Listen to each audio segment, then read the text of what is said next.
হ্যাঁ, এই সেই নিধিবন যাকে ঘিরে আজও বহু রহস্য জড়িয়ে আছে।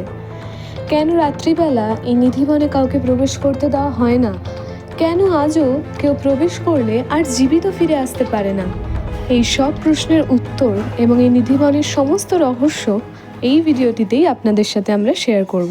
প্রতিদিনের থেকে আজকে সকালটা ছিল একটু আলাদা। কারণ একজন নতুন অতিথি এসেছিল আমাদের সঙ্গে আলাপ করতে। সেই সময় আমরা চা বিস্কুট খাচ্ছিলাম। সে তো আর চা খেতে পারবে না, তাই তাকে দুটো বিস্কুট দেওয়া হলো। ব্রজে পায়ে হেঁটে ঘোরার একটা আলাদাই আনন্দ আছে, তাই ঠিক করলাম পায়ে হেঁটেই আজকে আমরা পঞ্চক্রোশ পরিক্রমা করব। আমরা আমাদের পঞ্চক্রোশ পরিক্রমা নিধিবন দিয়েই শুরু করলাম। বৃন্দাবনের অত্যন্ত পবিত্র কিন্তু রহস্যময় ধর্মীয় স্থান হলো নিধিবন। এটা আজও বিশ্বাস করা হয় যে ভগবান শ্রীকৃষ্ণ এবং রাধারানী মধ্যরাতের পরে নিধিবনে রাস করেন। রাসের পর তারা নিধিবনেই স্থাপিত রংমহলে ঘুমানো।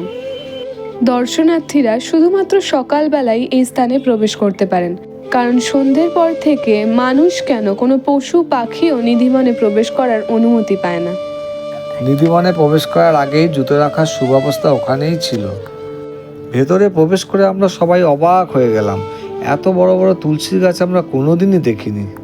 নিধিবনের ভেতরটা জাল দিয়ে ঘেরার উদ্দেশ্যই হলো যাতে দর্শনার্থীরা ভেতরে ঢুকে গাছগুলোর ক্ষতি না করতে পারে। ললিতা কুণ্ড নামে পরিচিত এই কূপের সাথে একটি মজার গল্প যুক্ত আছে। ললিতা ছিল শ্রী রাধার খুব ঘনিষ্ঠ এক বন্ধু।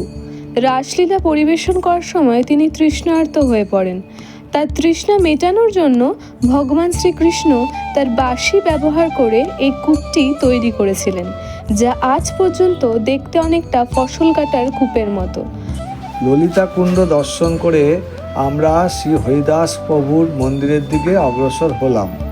যদিও আগের ভিডিওতে আমরা হরিদাস প্রভুর সম্বন্ধে আপনাদের জানিয়েছি, তাও যারা দেখেননি তাদের জন্য বলে রাখি, হরিদাস প্রভু ছিলেন মুঘল সম্রাট আকবরের সবার বিখ্যাত সঙ্গীতকার তানসেনের সঙ্গীত গুরু।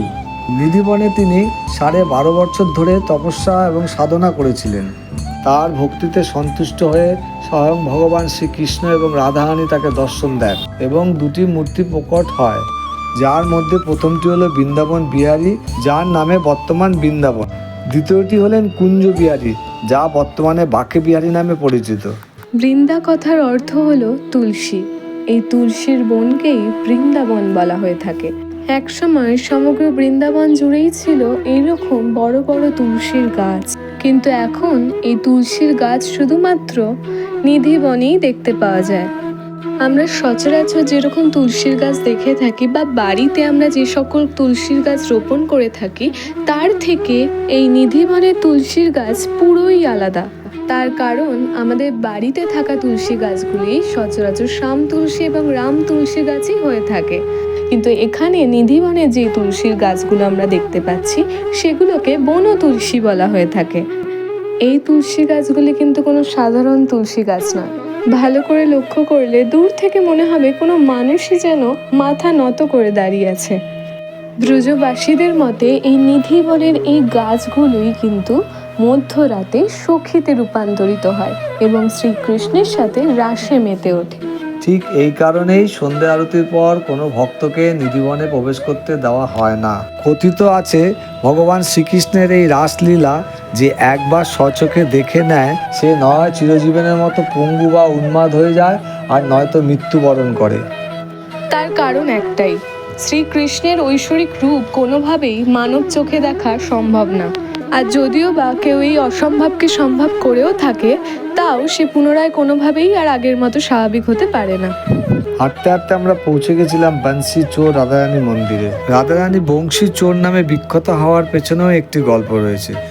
গল্প অনুসারে রাধারানী ভগবান কৃষ্ণের উপর ক্রুদ্ধ হয়েছিলেন, কারণ ভগবান তার সমস্ত সময় বাঁশি বাজিয়ে ব্যয় করে। বাঁশির সুরে তিনি এতটাই হারিয়ে যেতেন যে তিনি রাধারানীর দিকে মনোযোগ দিতেনই না। এতে ক্রুদ্ধ হয়ে রাধারানী ভগবানের বাঁশি চুরি করে এই স্থানে লুকিয়ে রেখেছিল। সেই থেকে এই মন্দিরটি বংশী চোর রাধারানী নামে বিখ্যাত। ভেতরে ছবি তোলা আমাদের একদমই মানা, তাই ভালো মতো আমরা ভিডিওগ্রাফি করতে পারিনি। যদিও আগেই বলেছি যে সমগ্র বৃন্দাবন জুড়েই কিন্তু একসময় এই রকমই বড় বড় তুলসীর গাছ ছিল, যার নাম থেকেই কিন্তু বৃন্দাবন নামটি হয়েছে। কিন্তু কলিযুগ আসার পর থেকে এই সমস্ত তুলসীর গাছগুলো ধীরে ধীরে বিলুপ্ত হয়ে যাচ্ছিল।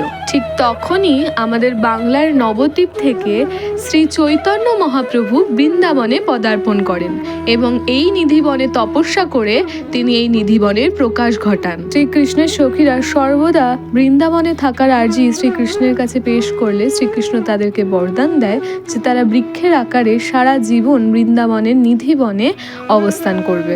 এখানে ব্রজবাসীদের মধ্যে একটি কথা আছে, वृंदावन के वृक्ष का मर्म न जाने कोई, पर डाल डाल में पात पात पे श्री राधे राधे হই।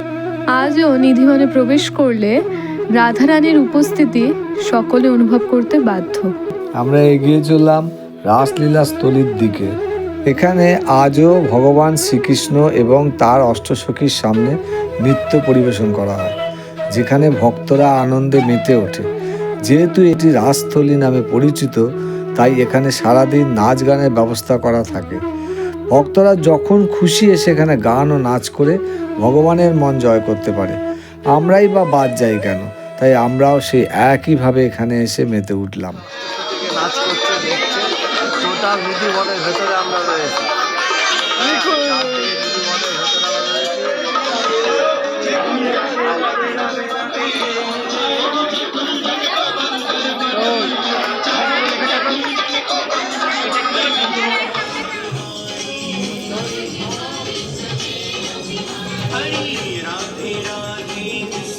নিধিবনের ভেতরেই ছিল রংমহল, কিন্তু রংমহলে কোনো রকম ছবি তোলা বা ভিডিওগ্রাফি করা পুরোপুরি মানা ছিল। এই মন্দিরের পুরোহিতদের মতে রংমহল মন্দিরের দরজা প্রতিদিন সকালে স্বয়ংক্রিয়ভাবে খুলে যায় এবং রাতেও স্বয়ংক্রিয়ভাবে বন্ধও হয়ে যায়। বিশ্বাস করা হয় যে ভগবান শ্রীকৃষ্ণ প্রতিদিন রাতে রাসলীলার পর এখানে এসেই বিশ্রাম নেন। তার জন্য মন্দিরে মাখনও রাখা হয়। শুধু তাই নয়, মন্দিরে প্রতিদিন ঈশ্বরের শয্যাও স্থাপন করা হয়। পুরোহিতদের মতে সকালে বিছনার ভাঁজ দেখে মনে হয় এখানে রাতে অবশ্যই কেউ বিশ্রাম নিয়েছে। এরপরে আমরা গিয়ে পৌঁছেছিলাম সখী ললিতার মন্দিরে। এখানে ললিতা সখীর পাশাপাশি স্বামী হরিদাস প্রভুরও পুজো করা হয়, কারণ মান্যতাই আছে স্বামী হরিদাস প্রভু ছিলেন সখী ললিতার অবতার। এখানেও রাসস্থলীর মতো সারাদিন নাম কীর্তন হয়। বলা হয় সন্ধ্যের পর থেকে নিধিবনে একটা পাখি পর্যন্ত থাকে না। মানুষের মধ্যে অন্যান্য প্রাণীদের থেকে উৎসাহটা একটু তুলনামূলক বেশি, তাই একবার নয় দুবার নয় বহুবার কিন্তু ভক্তরা এই সমস্ত বেড়াজাল টপকে এই নিধিবনে রাত্রি যাপন করতে এসেও ছিলেন। কিন্তু কেউই আর সুস্থ স্বাভাবিকভাবে পরের দিন নিজেদের বাড়ি ফেরত যেতে পারেনি। তাদের মধ্যে অনেকের তো এই নিধিবনেই মৃত্যু হয়ে গেছিল। এই নিধিবনে যাদের মৃত্যু হয়েছিল তাদের সবাইকে এই নিধিবনেই সমাধি দেওয়ার ব্যবস্থা করা হয়েছে এবং এই নিধিবনেই তাদের সমাধি আজও পূজিত হয়। কারণ তাদের দেহত্যাগ করাটা ভক্তির সেই শেষ সীমা পর্যন্ত গিয়ে প্রাণ ত্যাগ করার সমান, যেখানে ভক্ত তার সব কিছু ভগবানের পায়ে উজাড় করে দেয়। এরম নিদর্শন হয়তো বৃন্দাবনেই দেখতে পাওয়া যায়। তাই তাদের চিরস্মরণীয় রাখার জন্য নিধিবনেই তাদের সমাধি দেওয়ার ব্যবস্থা করা হয়েছে। এই বনের গাছগুলি ওপর থেকে যতটা না সবুজ, নিচ থেকে ততটাই শুকনো এবং ব্যাকাতেরা। ব্রজবাসীর মধ্যে যেমন আমাদের বাঁকে বিহারীর গায়ে 3খানা বাঁক আছে, সেরকমই এই গাছগুলোর গায়েও বহু বাঁক আছে এবং প্রতিটি গাছ নিচের দিকে ঝুঁকে ভগবান শ্রীকৃষ্ণকে আজও নমন করছে বলে এখানকার মানুষদের বিশ্বাস। নিধিবনে যতক্ষণ থাকা যায় ততক্ষণই যেন ভালো, কিন্তু সময় হয়ে এসেছিল আমাদের আরও মন্দির দর্শন করা বাকি ছিল, তাই একটু তাড়াতাড়ি আমরা নিধিবন থেকে বেরিয়ে এলাম। কিন্তু সাথে নিয়ে যাচ্ছিলাম এক অমূল্য অভিজ্ঞতা। তাহলে আজ এত দূরই থাক। এর পরের ভিডিওতে বৃন্দাবনের সবচেয়ে প্রাচীন 5টি মন্দির এবং তার ইতিহাস আপনাদের সাথে আমরা শেয়ার করব। এই ভিডিওটি ভালো লেগে থাকলে লাইক, শেয়ার অ্যান্ড সাবস্ক্রাইব করতে ভুলবেন না। ধন্যবাদ।